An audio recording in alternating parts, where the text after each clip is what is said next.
आप देख रहे हैं just action Hindi news, Bharat का number 1 news network. Uttar Pradesh के उरई से बड़ी खबर सामने आ रही है, जहां आरोप है कि पुलिस की 3rd डिग्री देने के कारण एक युवक की मौत हो गई। आपको बता दें कि युवक का शव पड़ा था नीला, लग रहा था 3rd डिग्री दी गई। दिन भर परिजनों को छिपाती रही पुलिस की बर्बरतापूर्ण पिटाई से युवक की पुलिस हिरासत में ही मौत हो गई। मृतक की पत्नी और बहन ने पुलिस पर गंभीर आरोप लगाए हैं। वहीं इस पूरी घटना को छिपाने की भरसक कोशिश में लगी इलाकाई पुलिस ने मृतक के परिजनों को दिन भर नजरबंद रखा। उरई में डकोर कोतवाली पुलिस ने क्रूरता की सारी हदें पार करते हुए युवक को इस कदर पीटा कि उसने लॉकअप में ही दम तोड़ दिया। पुलिस ने 3rd डिग्री टॉर्चर का प्रयोग करते हुए उसे बेदम कर दिया। युवक के पूरे शरीर में चोटों के निशान पुलिस की बर्बरता की कहानी कह रहे हैं। इसके बाद पुलिस कर्मी युवक के शव को थाने से ले जाकर जिला अस्पताल के इमरजेंसी के सामने छोड़कर भाग गए। इतना ही नहीं, अपने कृत्यों को छिपाने के लिए मृतक की पत्नी और बच्चों को भी अपने साथ ले गए, जिससे कि किसी भी तरह मीडिया को इसकी भनक न लगने पाए। 2 दिन पूर्व हुई संतोष उर्फ मखंजू की हत्या के मामले में शक के आधार पर मृतक राजकुमार हिरासत में लिया था।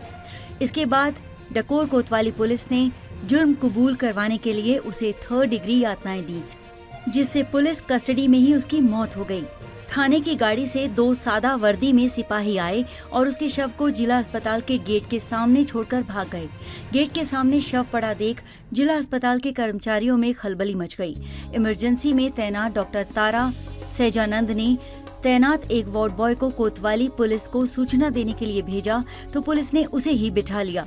इससे विभागीय कर्मचारियों में आक्रोश हो गया।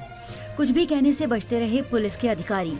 उन्होंने इसकी जानकारी सीएमएस को दी, जिस पर जानकारी सीएमओ एनडी शर्मा को दी गई। उन्होंने कोतवाली पुलिस को फोन किया, तब जाकर वार्ड बॉय को छोड़ा गया। इधर मामला तूल पकड़ता देख पुलिस ने दोपहर बाद कागजी कार्रवाई पूरी करवाकर पोस्टमार्टम के लिए भेजा।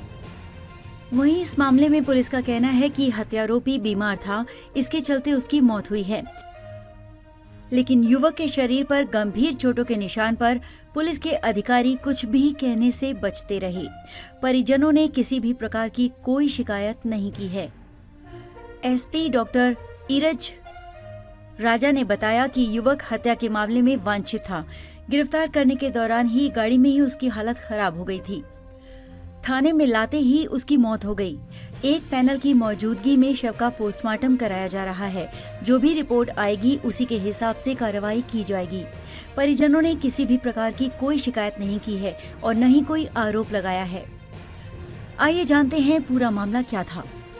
डकोर कोतवाली क्षेत्र के मोहाना गांव के पास स्थित बेतवा नदी पुल के नीचे इंदिरा नगर निवासी मृतक संतोष कुमार उर्फ मखंजू का शव गुरुवार सुबह लहूलुहान हालत में पड़ा मिला था। पत्नी सरिता की तहरीर पर शुक्रवार को डकोर पुलिस ने मकान मालिक राजकुमार, उसके भाई निर्भय उर्फ फंगे, पत्नी राधा, आकाश व कार्तिक उर्फ फरसा वाले के खिलाफ हत्या की रिपोर्ट दर्ज कराई थी। आरोप था कि सभी आरोपी उसके पति को मुहाना ले गए और वहां उसके सिर पर पत्थर मारकर हत्या कर दी। सीएमएस पुलिस ने बिना कागजी कार्रवाई के शव इमरजेंसी के सामने छोड़ा। जिला अस्पताल के सीएमएस डॉक्टर अनिल राज ने कहा कि पुलिस की एक गाड़ी जो डकोर कोतवाली की बताई गई, गाड़ी शव को सुबह 3 बजे के आसपास लेकर आई थी।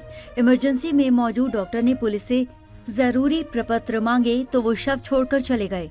इसके बाद अस्पताल में प्रशासन ने शहर कोतवाली में इसकी सूचना देने के लिए वार्ड बॉय को भेजा, पर पुलिस ने उसे भी बैठा लिया और घंटों तक नहीं छोड़ा। इस पर प्रकरण की जानकारी उच्च अधिकारियों को दी गई है। मीडिया की नजरों से बचाकर दिन भर परिजनों को छिपाती रही पुलिस। युवक की मौत हो जाने पर सुबह पुलिस महकमे में खलबली मच गई। मीडिया की टीम जब तक मृतक के घर पहुंची तो घर पर ताला था। पड़ोसियों ने बताया कि सुबह 7 बजे पुलिस की एक गाड़ी आई थी और परिजनों को लेकर कहीं चली गई है। इसके बाद पूरा घटनाक्रम दिन भर चलता रहा, लेकिन परिजनों का कहीं अता पता नहीं चला। बीमारी के चलते तुम्हारे पति की मौत हो गई है, साथ चलो। शाम को करीब 3 बजे मृतक की पत्नी व बहन पोस्टमार्टम हाउस पहुंचे और उन्होंने पुलिस पर बर्बरता पूर्वक मारपीट करने का आरोप लगाया। पत्नी अंजू ने बताया कि बुधवार की शाम को ही उसके पति राजकुमार को पुलिस अपने साथ ले गई थी। दिन भर उसने इसकी जानकारी करनी चाहिए, लेकिन किसी को कोई भी जानकारी नहीं दी गई। शनिवार सुबह पुलिस की गाड़ी उसके पास आई और कहा कि बीमारी के चलते तुम्हारे पति की मौत हो गई है, साथ चलो। शव पर चोट के निशान दे रहे पुलिस की बर्बरता की गवाही। मौत हो जाने पर सिपाही उसे अस्पताल में छोड़कर भाग गए।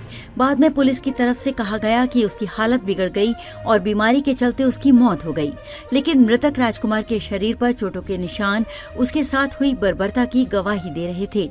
शव देखकर ऐसा लग रहा था कि उसको 3rd डिग्री दी गई है। उसके सिर से लेकर पीठ तक दोनों हाथों की हथेलियां, पैरों के पंजों, तालू व पुट्ठों पर चोटों के निशान थे। शव उठाया तो वहां खड़े लोगों की रूह कांप गई। जहां जहां चोटों के निशान थे वहां शरीर नीला पड़ा था। इमरजेंसी में तैनात स्टाफ ने उसके शव को कूलर के सामने रख दिया था, मानो वो सो रहा हो। लेकिन पोस्टमार्टम हाउस ले जाते समय जैसे ही पुलिस कर्मियों ने गाड़ी में रखवाने के लिए उसके शव को उठाया तो वहां खड़े लोगों की रूह कांप गई। शरीर पर भारी मात्रा में चोट के निशान दिख रहे थे। फिलहाल पुलिस ने शव को पोस्टमार्टम के लिए भेज दिया है। रिपोर्ट आने पर पता चलेगा कि निशान चोट के थे या किसी और चीज के। पिता बोले, बेटा काम करने गया है। शहर कोतवाली क्षेत्र के इंदिरा नगर में दूसरे मकान में वृद्ध पिता भगवान दास अकेले थे। पूछने पर बताया कि उनके 3 बेटे हैं। पहले पुत्र का नाम राम कुमार, दूसरा निर्भय व तीसरे का नाम कमलेश है। उन्होंने बताया कि बेटा राम कुमार तो काम पर गया है, लेकिन उस वृद्ध पिता को क्या पता कि उसका पुत्र तो हमेशा के लिए छोड़कर चला गया है। अपने आसपास की खबरों को देखने के लिए वीडियो को ज्यादा से ज्यादा शेयर करें और चैनल को सब्सक्राइब जरूर करें और अपनी राय देना ना भूलें। फिर मिलते हैं अगले बुलेटिन में, तब तक के लिए नमस्कार।